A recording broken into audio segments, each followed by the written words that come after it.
Welcome back to a brand new episode of the Pursuit of Progress podcast, where we explore real estate, self improvement, and just how to get better every single day. As always, you guys, this is Adam Lang here, and I'm back with a solo episode. Ben's been real busy this past couple weeks traveling and doing a lot of stuff with work as well as family time. So, doing a quick kind of a motivational type podcast today, quick and dirty one for you. And it's all about speed over perfection. So, we're going to be talking about one of the most dangerous traps for entrepreneurs and high performers, and that is this idea of perfectionism. This episode today, it's going to be about why the speed of execution always wins, how to build momentum by doing, and why the word done will always beat perfect. Just getting it done.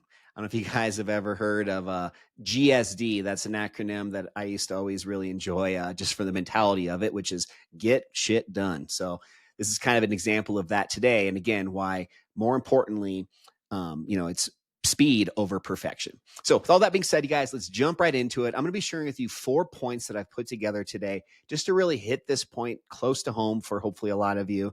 And before I kind of go through these 4 points, just a quick shout out.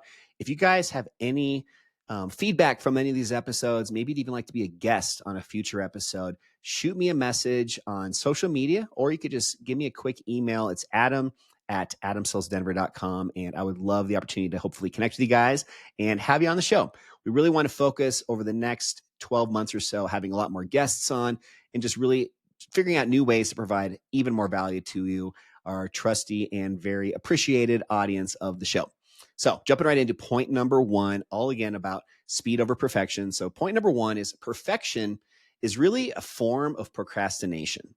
All right, so let's dive into what I exactly mean by this. So perfectionism is often disguised as how would I rephrase this? Perfectionism is often disguised as productivity, but really it's the fear that's into a fancy outfit. So what I mean by this is the reason that most people wait is because they're afraid. They're afraid of judgment. Maybe they're afraid of just looking dumb, or they're afraid that they're not going to get it right. But you don't get clarity by thinking. You get clarity by doing.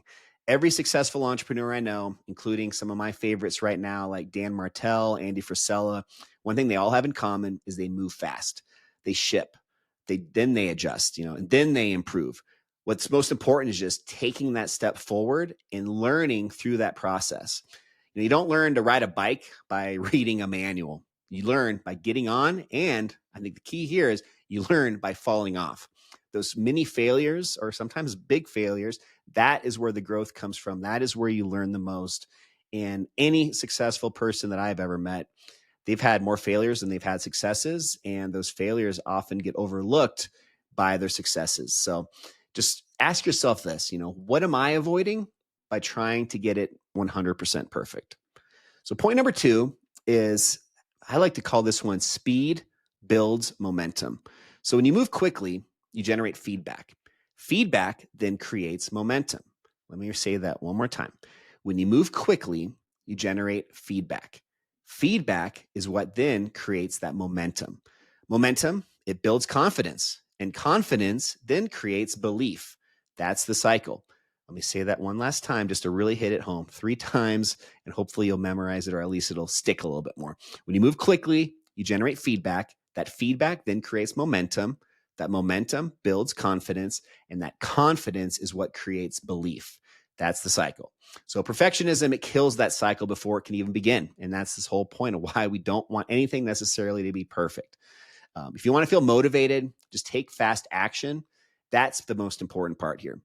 I'll use a quick example for you guys. So Ben, my co-host, and I, we've been doing monthly webinars. We're calling them our real estate home buyer masterclasses, and just a way to provide value to our sphere of potential customers, family, friends, really just anybody that has a goal of buying a house in the next 12 to 24 months. And we're really diving deep into these webinars right now.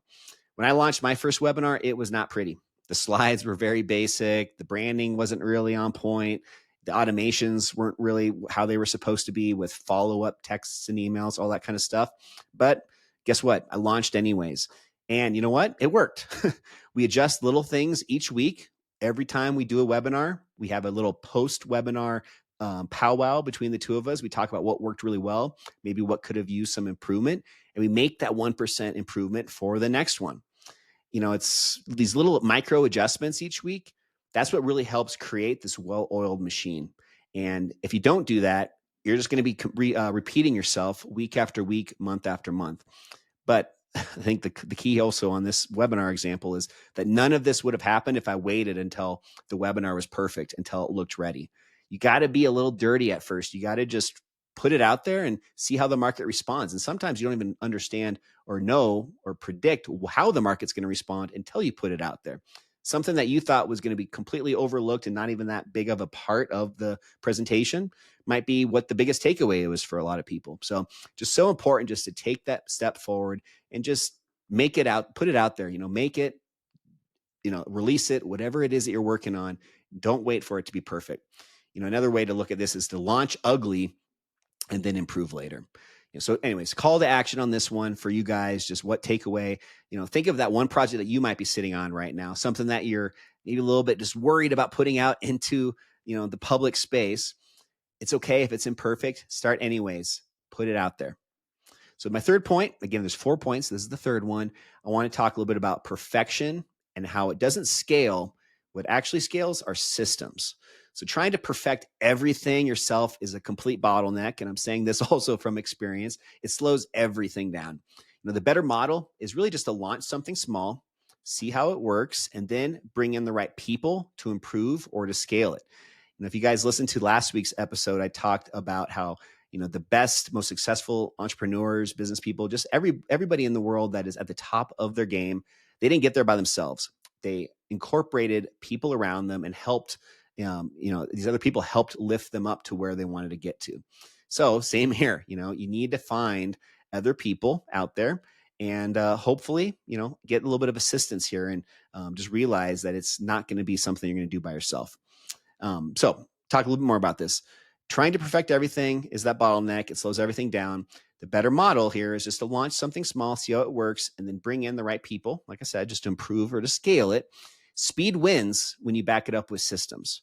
So there's a way to look at this. Don't waste 6 months obsessing over like a landing page on your website. Just launch it in 6 hours instead of 6 months and improve it over time with data. That's the only way that you can really know truthfully how something is going to get better is by getting that feedback and then making those improvements. Start messy, stay consistent, and just improve with every single rep.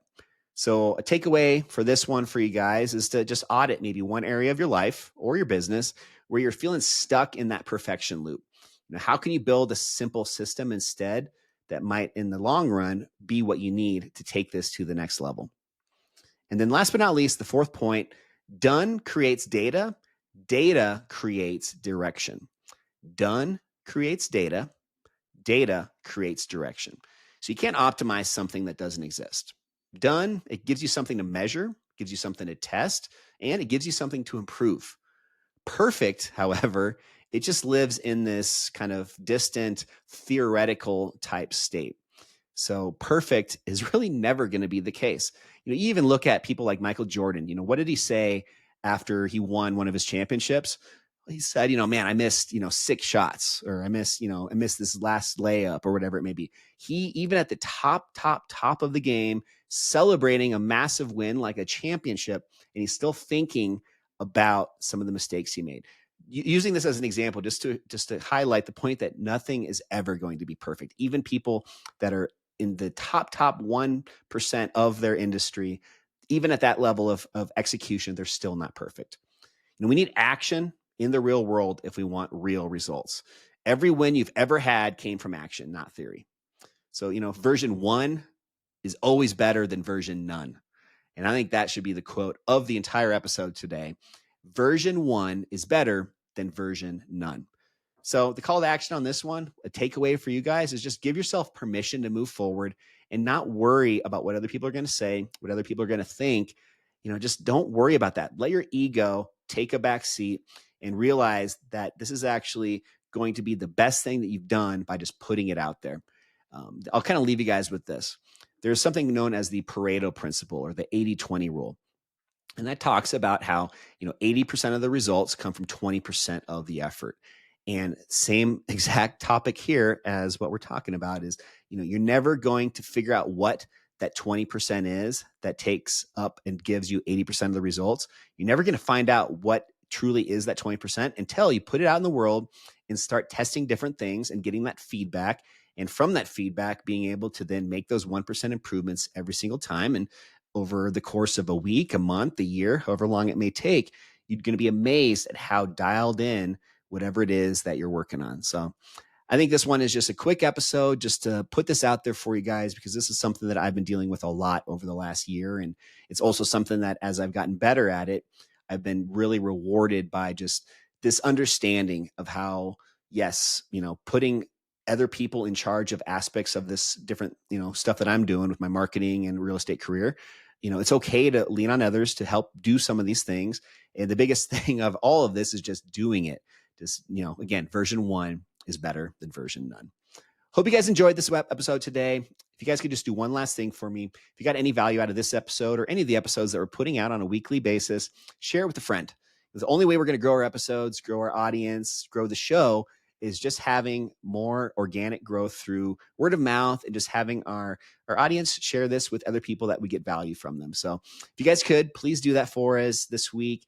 And with that, I hope you guys have a great rest of your day, great rest of your week, and catch you on the next episode of the Pursuit of Progress podcast on all major podcast platforms, coming out with new episodes every single Friday.